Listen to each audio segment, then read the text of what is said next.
Halo semua, salam sejahtera Malaysia. Selamat datang ke channel Fels Lifestyle. Baru-baru ini ramai bercerita tentang rombakan kabinet.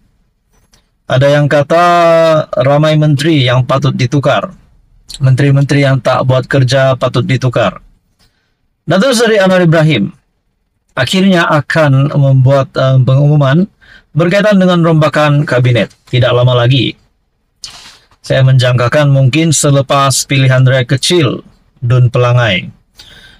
Tapi tarik belum ada, tapi saya rasa memang dalam masa yang terdekat ini akan ada rombakan kabinet. Nah, saudara-saudara, siapa menteri yang patut digugurkan? Siapa menteri yang patut ditukar?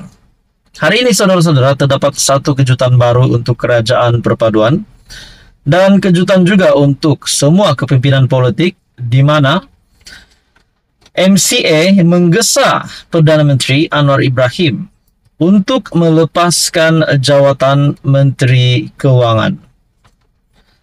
Datuk Seri Anwar Ibrahim digesa untuk melepaskan jawatan Menteri Keuangan. Okey, kalau benar Datuk Seri Anwar Ibrahim akan melepaskan jawatan Menteri Keuangan, anda rasa siapa yang patut ganti Datuk Seri Anwar Ibrahim untuk memegang platform Kementerian Keuangan? Dalam artikel ini, MCA menggesa Perdana Menteri Datuk Seri Anwar Ibrahim untuk melepaskan jawatan sebagai Menteri Keuangan untuk memberi tumpuan sepenuhnya kepada pentadbiran negara.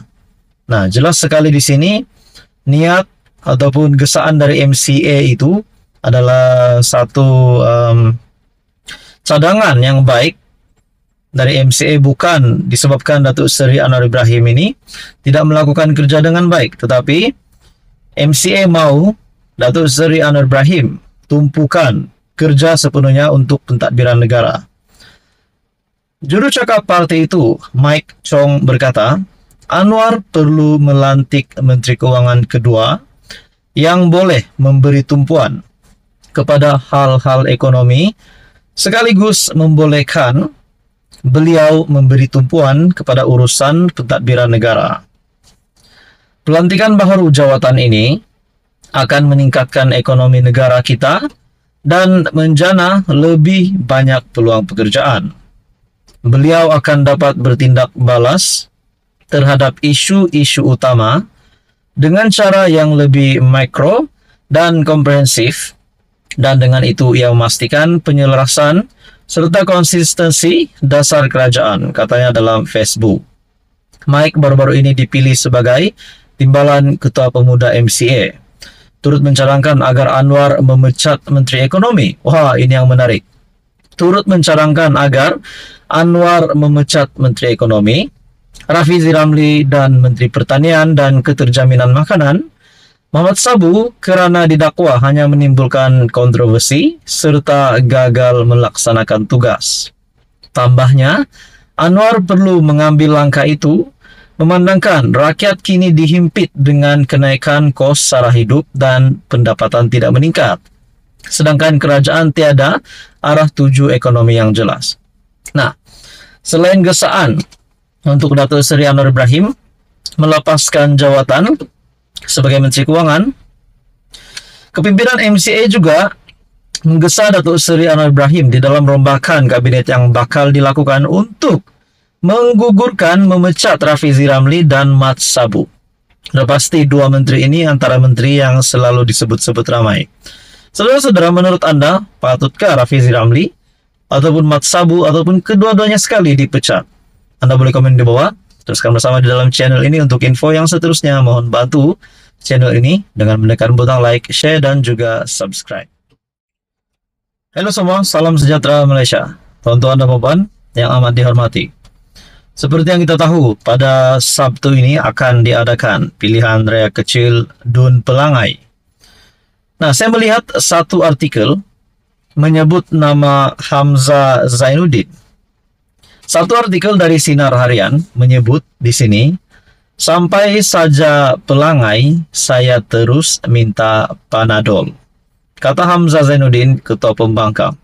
Saudara-saudara, setelah saya membaca tajuk berita ini, Pertama sekali yang bermain di pikiran saya, adakah Hamzah Zainuddin dalam keadaan yang kurang sehat? Adakah Hamzah Zainuddin mungkin terlibat dengan kecelakaan ataupun kemalangan? Ataupun mungkin Hamzah Zainuddin sakit? Tapi pada akhirnya setelah saya membaca artikel ini, sebab artikel ini menyebut Hamzah sendiri berkata, sampai saja pelangai, saya terus minta Panadol.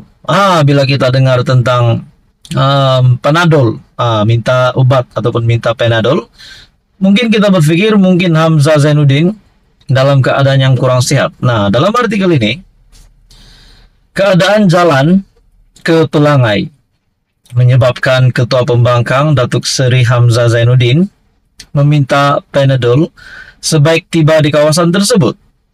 Hamzah yang juga Setiausaha Agung Perikatan Nasional berkata, pengalaman pertama kali jejak kaki di pelangai dengan keadaan jalan yang pusing-pusing menyebabkannya berasa tidak tahan. Saya hadir ke sini kerana nak melihat bagaimana rupa kampung Pelangai. Tak pernah mari pun ke sini. Saya dari Karak sampai Cemomoy, rupanya susah nak mari ke sini. Soalan pertama saya pada Saifuddin, Panadol ada? Ditanya kenapa nak Panadol, jalan pusing-pusing tak tahan rasanya. Saya rasa semua kedai di Pelangai ada jual Panadol sebab boleh buat sihat sikit, katanya. Beliau berkata demikian ketika ceramah Perdana Pelangai sedia berubah di dataran Purnama dekat Simpang Pelangai pada Rabu. Dalam perkembangan lain, Hamzah yang juga ahli Parlimen Larut turut kesal melihat situasi rakyat Malaysia berbaris mendapatkan beras. Semenjak merdeka hingga ke hari ini tidak pernah berlaku sama sekali rakyat Malaysia berbaris nak beli beras. Apa dah jadi ni? Saya rakan-rakan dah bawa isu ini ke Parlimen, beritahu kepada Perdana Menteri beras tiada dalam negara. Sehingga hari ini beras tiada yang ada beras dikeluarkan. Lembaga Pemasaran Pertanian Persekutuan ataupun FAMA konon-konon nak bantu rakyat, tambah beliau lagi. Hamzah juga meminta menteri terlibat untuk berfikir membantu menyelesaikan masalah yang dihadapi rakyat. Saya pernah jadi Menteri KPDNKK, Kementerian Perdagangan Dalam Negeri, Koperasi dan Kepenggunaan. Saya lakukan jualan rakyat seluruh negara, jual murah barang-barang keperluan asas. Artikel ini menyebut, sampai saja pelangai, saya terus minta Panadol, kata Hamzah. Apa komen Anda? Teruskan bersama di dalam channel ini untuk info yang seterusnya. Untuk pilihan rakyat kecil Dun Pelangai, Anda rasa siapa yang menang? Anda boleh komen di bawah. Terima kasih semua.